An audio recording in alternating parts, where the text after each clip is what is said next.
segunda mesa, crítica de la modernidad capitalista.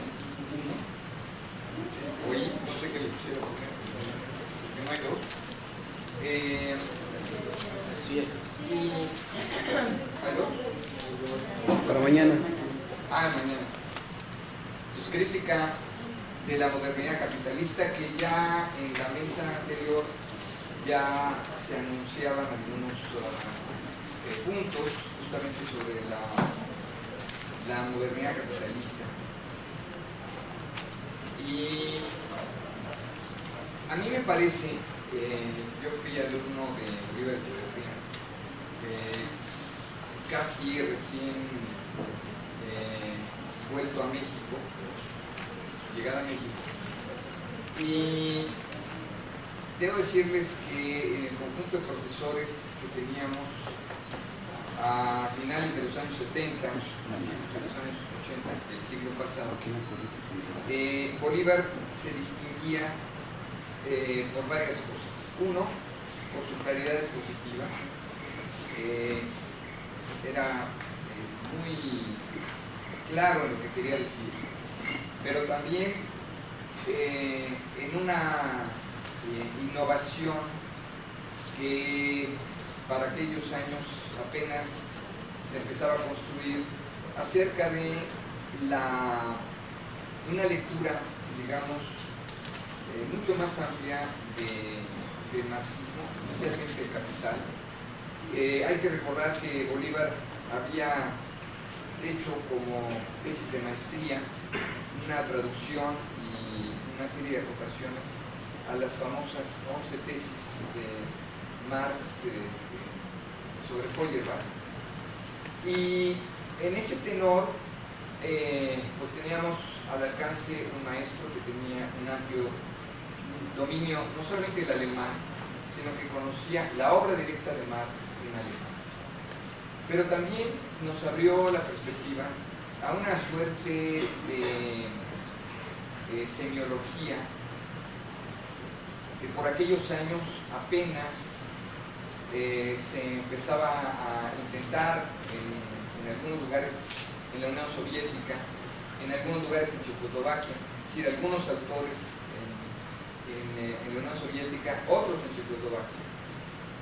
Y Bolívar nos trajo pues una especie de lectura múltiple en el que los objetos de la realidad social y de la realidad cultural tenían un conjunto de definiciones, sí en términos de valor de cambio, valor de uso, pero además los objetos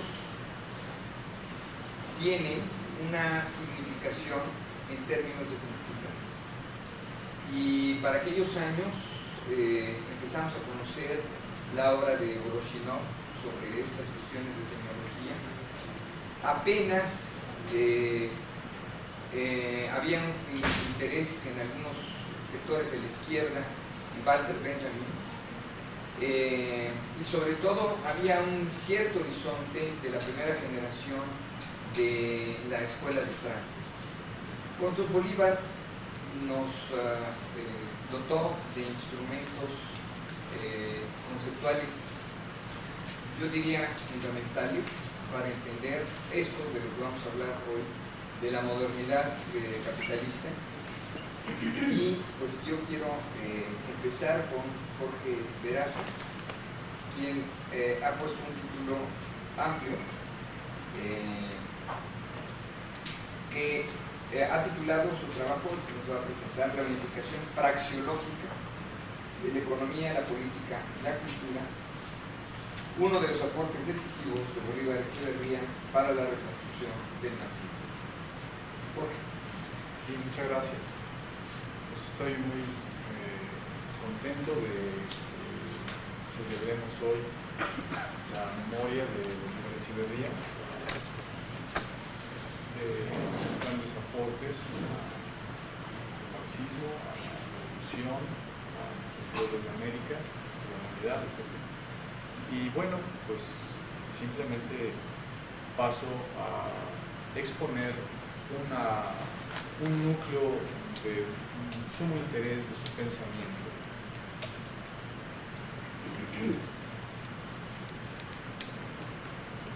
Si quisiéramos reconstruir el marxismo para sacarlo de lo que se va a denominar la crisis del marxismo,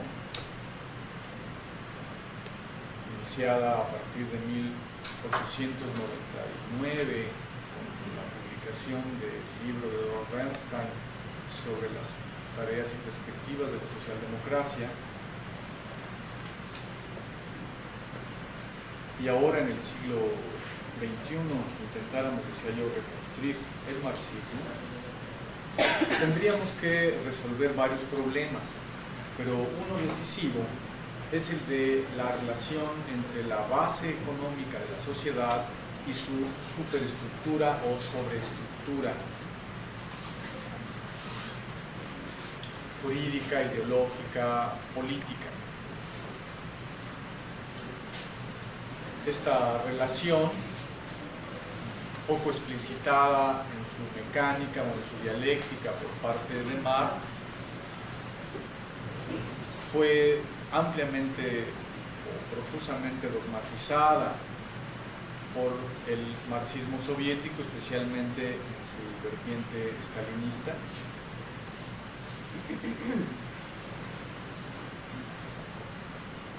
Y a partir de 1956, con el 20 Congreso del Partido Comunista de la URSS, en donde se hace una crítica a Stalin y al stalinismo,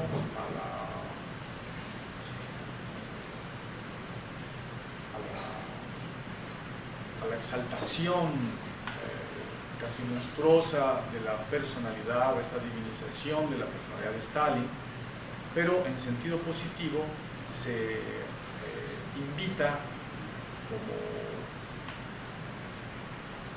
como medicina a esta enfermedad, se invita a la vuelta a las fuentes, volver directamente a la lectura de Marx, de Engels, de Lenin, por sobre la dogmática staliniana.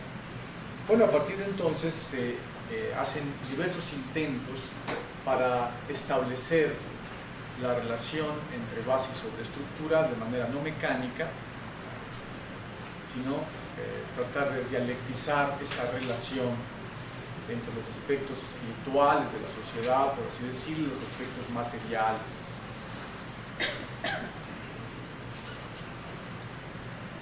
De estos diversos intentos, casi ninguno logra ser suficientemente demostrativo. Así que, a partir de la década del 70 del siglo XX, Bolívar Echeverría intenta una solución, precisamente partiendo de la recuperación del capital de Marx, asumido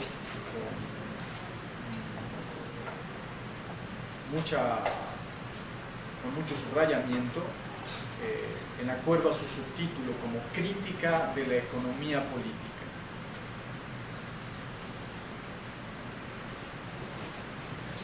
Le interesa, como núcleo de esta crítica, lo que tenemos presente en el capítulo 5 del Capital, el proceso de trabajo y el proceso de valorización. Este pasaje le interesa sobremanera porque a partir de él es que está construida la crítica de la economía política.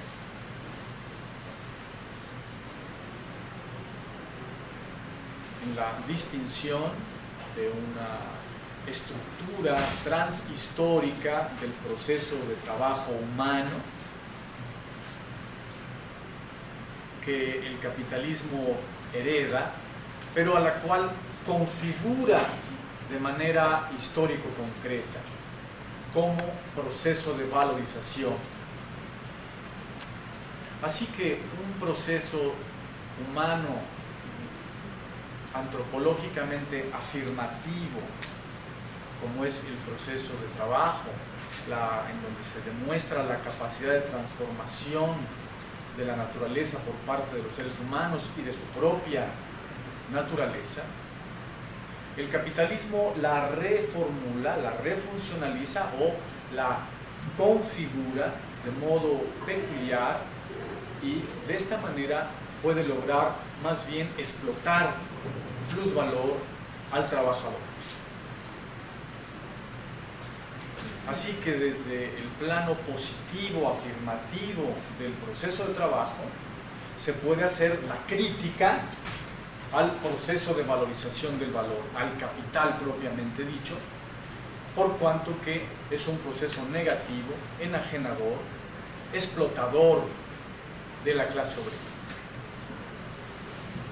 Este es el núcleo argumentativo del Capital, por eso es que Marx lo subtitula Crítica de la economía política. La única manera de hacer ciencia y revelar la verdad del modo de producción capitalista es haciendo su crítica, porque su verdad consiste en una verdad explotadora, en una verdad enajenante, en una verdad letal para la humanidad. Así que Bolívar Echeverría se va a basar en este núcleo de la crítica de la economía política para dar solución a este problema que viene arrastrando el marxismo, de tratar de resolver la relación entre la base económica de la sociedad y su sobreestructura. Va a basarse Bolívar en el carácter práctico, por un lado, y semiológico lingüístico del ser humano, en tanto que es un ser social. Esto es, se basará en la estructura del proceso de trabajo humano, y precisamente en tanto que ésta se encuentra sobredeterminada por la estructura lingüístico-discursiva de la conciencia humana. Uno de los rasgos distintivos de la práctica humana es justamente que es una actividad adecuada a fines o teleológica, como plantea Marx en este capítulo quinto del Capital. Así que participa la conciencia como una conciencia finalística, y justamente esta dimensión de la conciencia, además de finalística, o para poder serlo, es que simultáneamente es semiótica o significativa, incluso hasta desarrollar la significación hasta el plano de la lingüística, un plano desarrollado. Así que el ser humano significa doblemente por su hacer, así se significan los hombres, ¿verdad? Y por su palabra.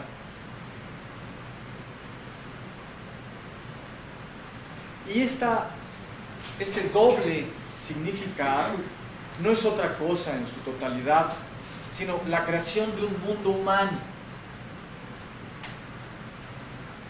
Es decir, de una sociedad y una historia determinadas. En fin, del trabajo y la palabra se originan todas las obras humanas. Vamos a ir con más detenimiento explorando esta idea fundamental.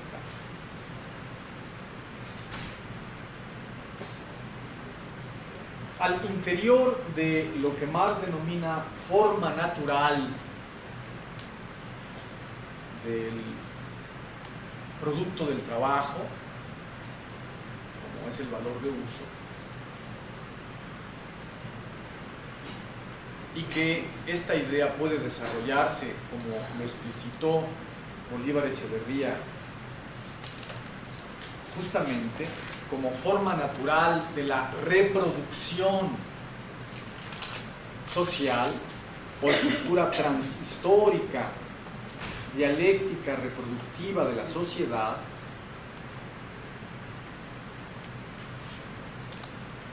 y que se configura esta forma natural de la reproducción social. Se configura de diversos modos en la historia humana, por ejemplo, de la forma feudal, de la esclavista o de la capitalista. A partir del sometimiento de dicha forma natural por la forma valor, especialmente por la forma del valor que se valoriza o capital. En fin, al interior de esta forma natural de la reproducción social, que es el fundamento de la crítica de la economía política, en contra del dominio del valor que se valoriza o capital, Bolívar Echeverría descubre, resalta que la parte nuclear, por ser activa y productiva de esta forma natural de la reproducción del conjunto de la sociedad, es el proceso de trabajo, como núcleo del materialismo histórico. Así que en este capítulo quinto del Capital, sobre el proceso de trabajo y el proceso de valorización, tenemos simultáneamente presentado el fundamento de la crítica de la economía política, el proceso de trabajo desde el cual se puede criticar al proceso capitalista de producción, pero también al fundamento del materialismo histórico, el trabajo humano, tal y como Isaac Illich Rubin lo plantea en sus ensayos sobre el capital, y que Bolívar recomendaba a sus alumnos para que leyeran los primeros capítulos del Capital, especialmente la doble determinación del trabajo, trabajo concreto, trabajo abstracto.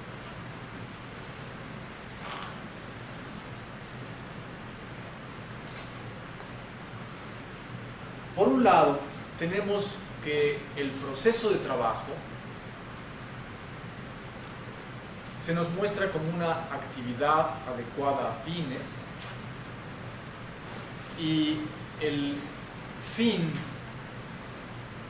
presente en el trabajo, vamos a decir, en esta práctica material fundamentalmente económica para la sobrevivencia de la especie,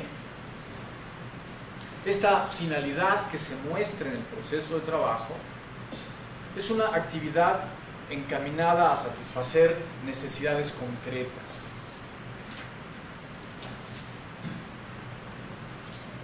Así que se realiza este fin en una serie de valores de uso que habrán de satisfacer al ser humano de manera que éste pueda afirmarse o realizar su vida. Por eso es que Bolívar Echeverría gusta caracterizar a esta dimensión del telos humano cuando se muestra en su función específicamente económica, en el trabajo económico, como un telos realizador.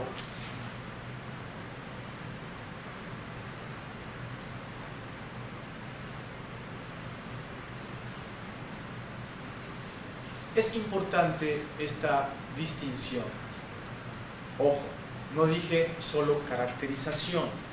Vamos a decir, si caracterizamos al proceso de trabajo humano como un proceso de trabajo realizador, esta ya es una muy buena tesis, es una muy buena idea que nos permite esclarecer múltiples dimensiones de las sociedades humanas y criticar otras tantas de las formas de dominación.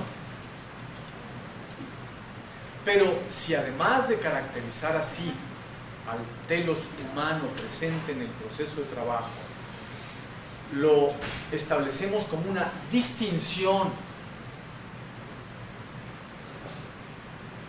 el que tiene un carácter realizador, el trabajo económico, esto supone otras figuras de finalidad humana, otras figuras de actividad práctica humana que habrá que caracterizar de otras maneras. Habrá que distinguirla del trabajo con finalidad realizadora. Y esto es lo que hace precisamente Bolívar Echeverría. Se percata que el planteamiento de Marx sobre el proceso de trabajo es su idea nuclear para la construcción de una visión no solo sobre la economía, sino también sobre las dimensiones sociales, políticas o culturales. El trabajo pionero de Adolfo Sánchez Vázquez sobre la filosofía de la praxis, el recentrar todo el discurso de Marx en referencia a la praxis humana, es lo que estamos viendo, un intento de desarrollar el concepto de praxis por parte de Bolívar Echeverría con base en el proceso de trabajo tal y como está teorizado en la obra de madurez de Marx de El Capital. Y entonces se ubica la dimensión específica del proceso de trabajo en esta actividad adecuada a fines, pero que permite dar cuenta de la economía, pero también de la política o de la cultura, de las dimensiones de la base social o de las bases de la sobreestructura de la sociedad. Y eso no solamente, para decirlo de alguna manera, que para que la sobreestructura comience después de la base, teniendo este esquema o esta imagen como de pastel, en donde tenemos una primera capa básico material y luego pues, aparentemente por sublimación o porque alguien puso a hervir la olla empieza a evaporarse y empieza a aparecer el espíritu bajo la forma de sobreestructura, y esa es otra capa del pastel. Y luego decimos que están relacionadas y que bueno, como la idea de capas es un poco espacial y mecánica, cosificada, pues decimos que son esas capas pero que se dialectizan, ¿no? Que la sobreestructura se revierte sobre la base, pero siempre, como ustedes pueden observar, siempre queda de por medio un grumo muy fuerte de dos exterioridades puestas en relación mecánica o luego puestas pretextando que tiene una relación dialéctica, pero que en realidad no puede verificarse.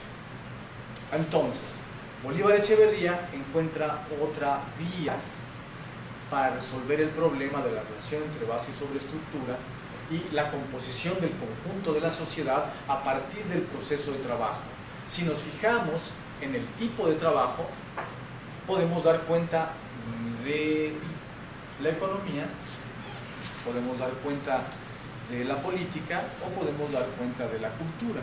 Y para hacer esto debemos fijarnos no solamente en los medios de producción que se utilizan en la economía, que son completamente distintos a los que puede utilizar un artista para hacer un cuadro, o el discurso político que un líder de masas, o la organización partidaria que se puede utilizar como medio de producción al interior de un trabajo político, por así decirlo. No, ya podemos establecer la diferencia antes incluso de los medios por el tipo de finalidad que está puesta en juego. Es más, si puede haber esta distinción de medios de producción en cada una de estas actividades, es porque la conciencia humana, porque el telos humano puede diversificarse, puede tener diversas connotaciones. Puede tener esta de un telos humano realizador, como ocurre en la economía. Pero también, si nos fijamos en el hecho de establecer una finalidad para satisfacer una necesidad humana, es notorio que el trabajador que propone este fin elige un camino entre muchos posibles para realizar su tarea. Así que, involucrado en el telos, en la finalidad humana, tenemos la dimensión de la elección. Es imposible concebir la elección humana, la capacidad de elegir, que demuestra la libertad del ser humano, si no la ligamos esencialmente con la finalidad. Y a la inversa, es imposible entender los fines humanos si no fuera porque tenemos una conciencia libre de por medio. Así que, a partir del telos humano, Bolívar Echeverría señala que existe una politicidad básica en el ser humano. No solamente sus fines son realizadores para satisfacer necesidades humanas concretas, sino que sus fines también demuestran su libertad. Son capacidad de elección. Son elección de una forma determinada de vida. No solamente el ser humano puede elegir este o aquel instrumento, este o aquel medio de trabajo para realizar una tarea dada, sino que puede elegir la forma completa en que se relaciona con otros seres humanos para convivir. Y esta elección de forma social es lo que le da su connotación de ser político. Esta es la politicidad básica del ser humano, dirá Bolívar Echeverría, y ya se inicia desde la actividad adecuada a fines misma, que es la práctica humana. Vean ustedes cómo ahora una dimensión que aparentemente solamente ocurre en la sobreestructura de la sociedad, a nivel del Estado, a nivel de la sociedad política, de los partidos, algo alejado de nuestras vidas cotidianas, por lo menos dentro de la sociedad capitalista, se ocurre a partir de la escisión entre la vida pública y la vida privada. Sin embargo, por este nuevo enfoque de Bolívar Echeverría, tenemos que de pronto la política la tenemos ya en la base como politicidad básica, a partir del telos humano visto no como realizador, sino como elección de forma de sociedad. Es de esta politicidad básica que puede desarrollarse después la política.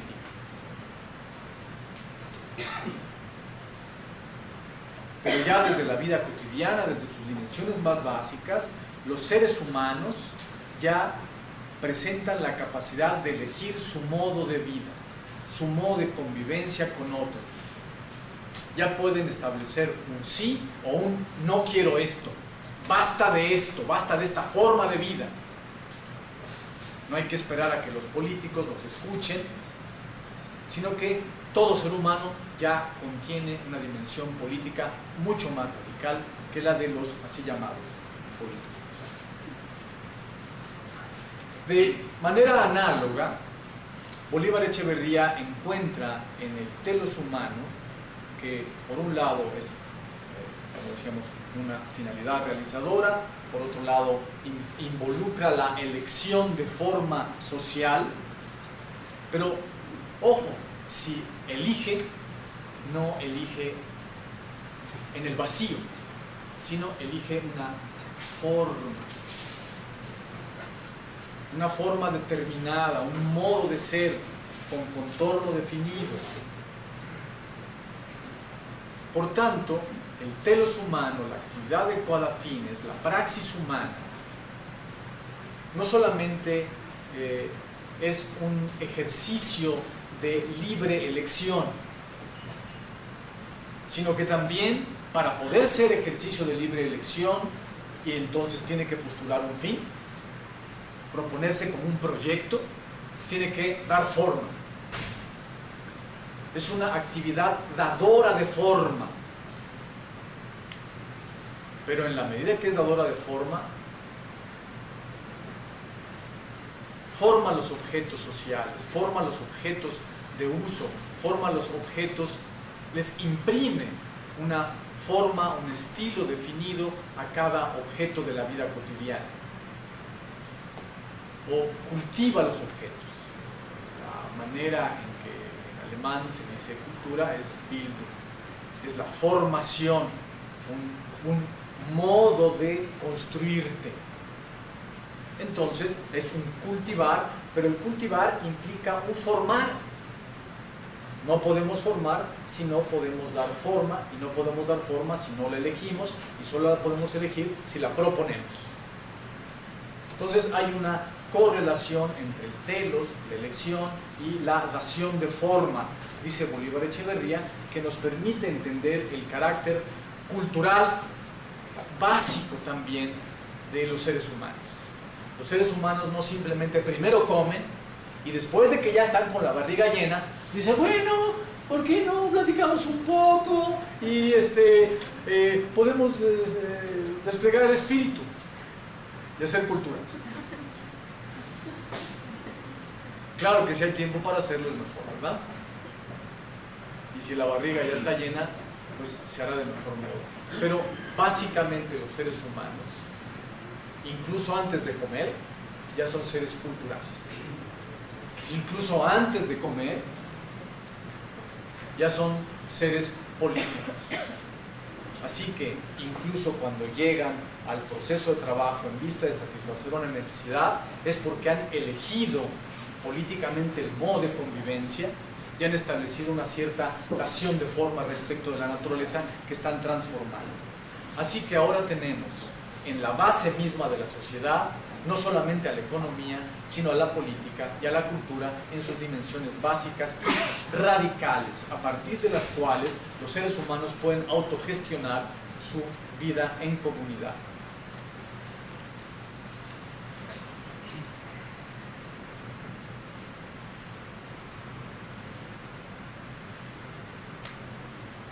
Bien, tenemos así la primera parte del modo en que Bolívar Echeverría propondría la solución a esta dicotomía esquemática entre la base y la sobreestructura de la sociedad, siempre basándose en la crítica de la economía política, y lo estamos ubicando fundamentalmente en el capítulo 5 del capítulo, ¿verdad? Proceso de trabajo, proceso de organización. Pero Bolívar Echeverría encuentra en el capítulo 17 del Capital, dedicado al salario,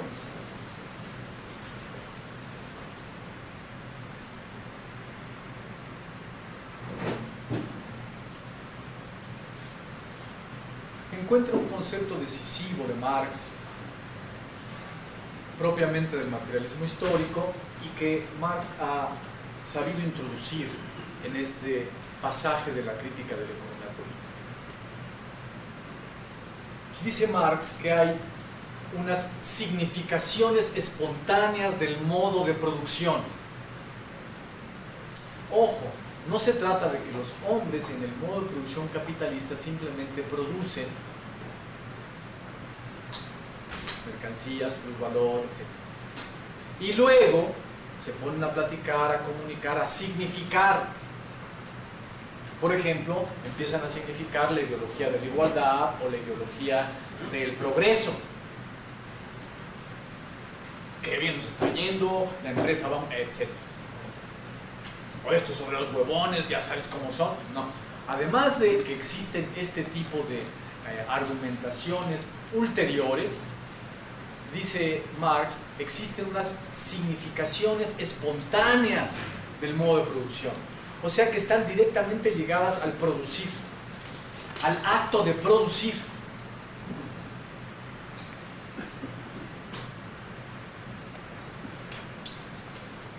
Y al acto de producir capitalistamente tenemos la significación espontánea precio del trabajo, que ya sabemos que Marx distingue entre trabajo y fuerza de trabajo.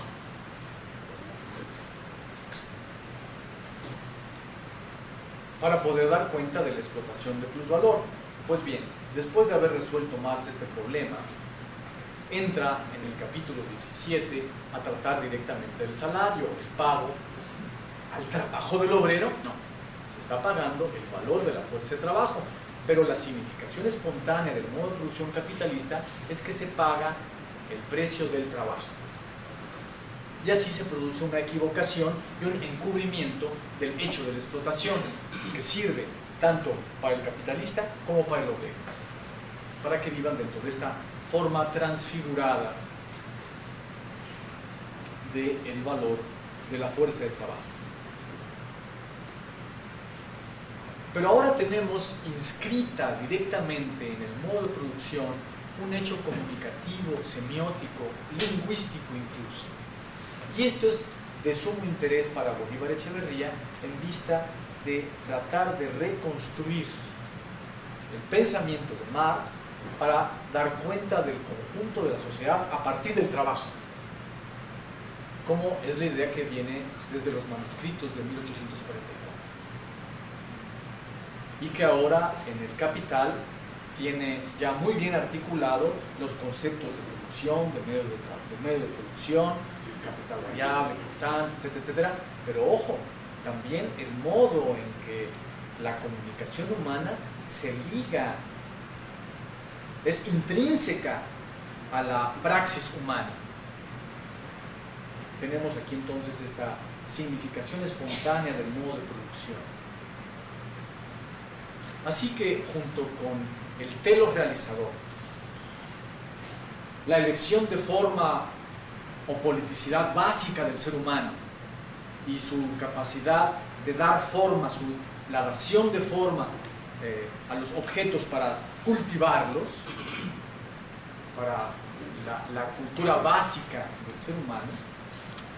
Además estamos inscribiendo, en vista de reconectar todos estos ámbitos con el carácter comunicativo lingüístico del ser humano también en un nivel básico. El telos es significativo y no puede haber significación, no puede haber palabra sin intención.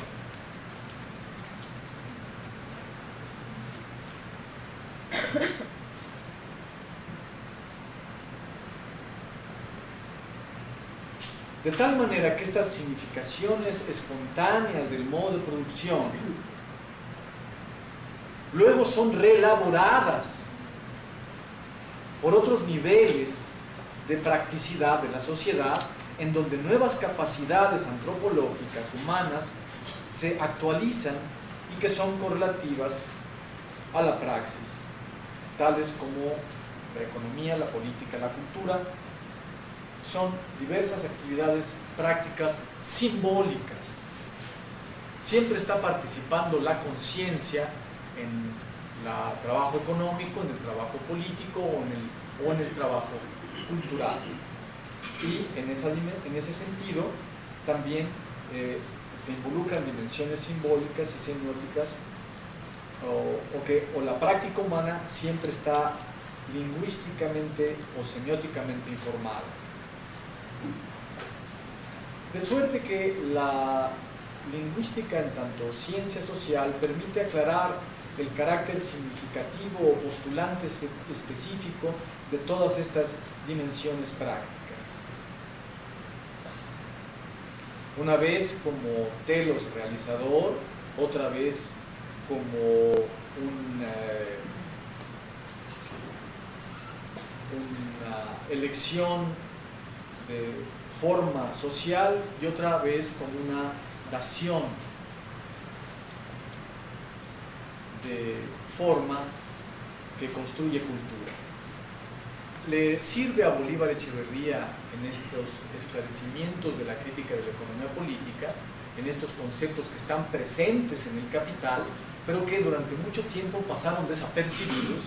Le sirve especialmente para este pasaje decisivo del carácter semiótico del propio proceso de trabajo humano, el aporte de Jean-Joseph Coué, miembro de Telquel, en su muy brillante ensayo de la inscripción en el trabajo.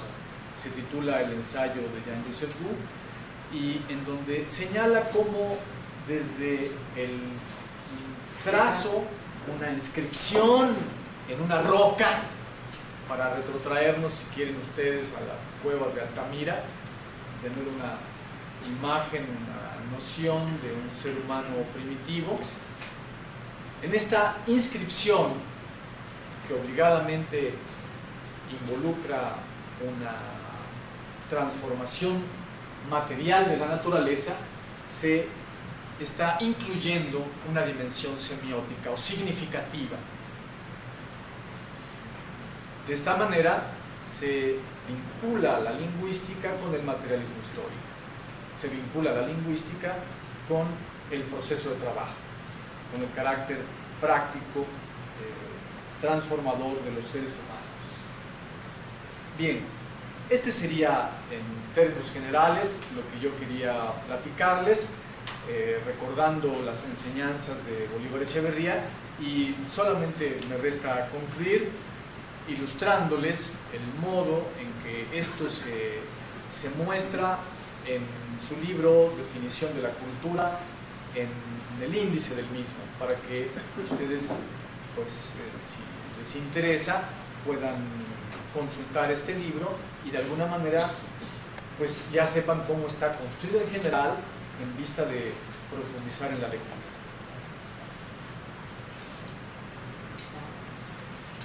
Está hecho a manera de lecciones. La primera lección la titula Bolívar Echeverría, la dimensión cultural de la vida social. Bueno, este es el tema, ¿verdad? Vamos a hablar de la cultura.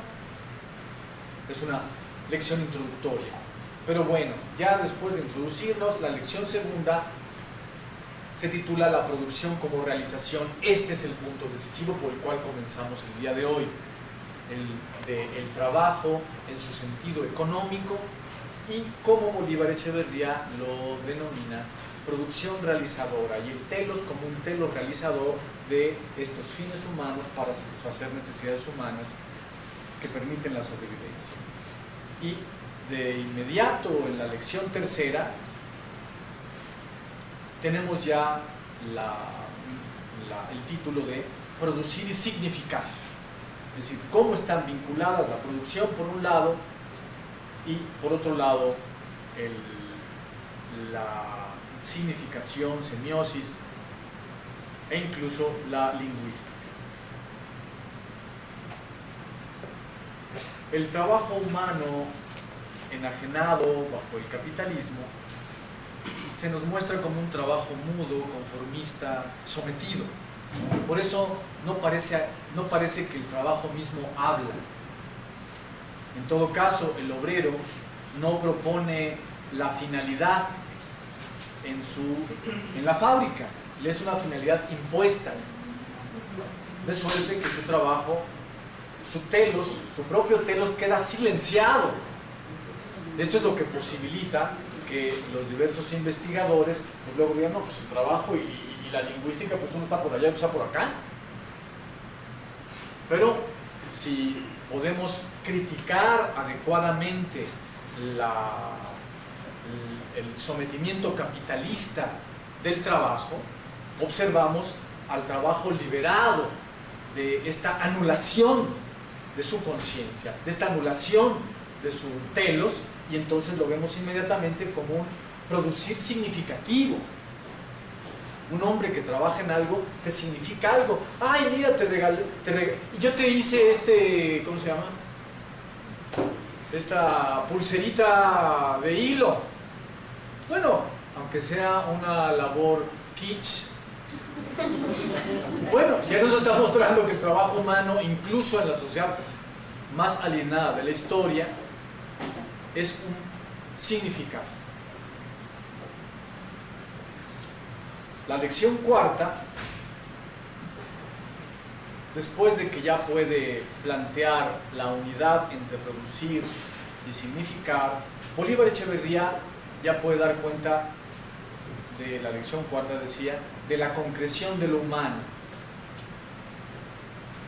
En eso consiste esta capacidad universal de los seres humanos de significar y de transformar la naturaleza necesariamente tiene que ocurrir sobre un material concreto. Entonces lo humano debe de adquirir concreción, debe de involucrarse con la materialidad, con el clima determinado, con el tipo de objetos que tiene a mano, con el tipo de animales o plantas, no se diga con el conjunto de congéneres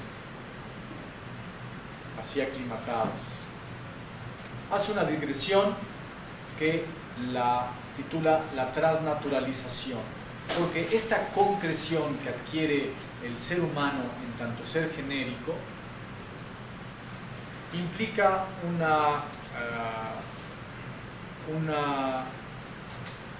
retomar a la naturaleza animal tal y como la encuentra el ser humano y llevarla a un siguiente plano, transgredir las reglas de la naturaleza limitada animal y a través del trabajo y su carácter semiótico llevarla, trascenderla hacia un nuevo plano de naturaleza. Por eso entonces este trabajo humano que simultáneamente significa y que entonces concreta al humano involucra necesariamente una transnaturalización. Ahora, ya vistos estas dimensiones fundamentales de la práctica humana y sus consecuencias, podemos pasar a la lección 5, en donde se nos habla de la identidad, lo político y la cultura. Es decir, cómo en el telos humano se está involucrando la elección de forma y entonces una politicidad básica y también una dación de forma. Bien, a partir de aquí la lección cuarta y quinta, la lección sexta y séptima ya se dedican a observar dimensiones particulares de la cultura. Una vez que hemos llegado, hemos construido el concepto de cultura. No simplemente empezamos a hablar de cultura, sino que lo vamos construyendo desde la producción, la politicidad y el carácter práctico de la cultura en tanto dación de forma. Bien, ahora las últimas dos lecciones se dedican al juego, la fiesta y el arte como diversas dimensiones de la cultura, o a la modernidad y la cultura en la lección séptima, en donde ya vamos a observar no solo la cultura en general, sino la cultura capitalista en particular, que se inscribe dentro de la modernidad. Bien, con esto concluyo la... Muchas gracias a Jorge.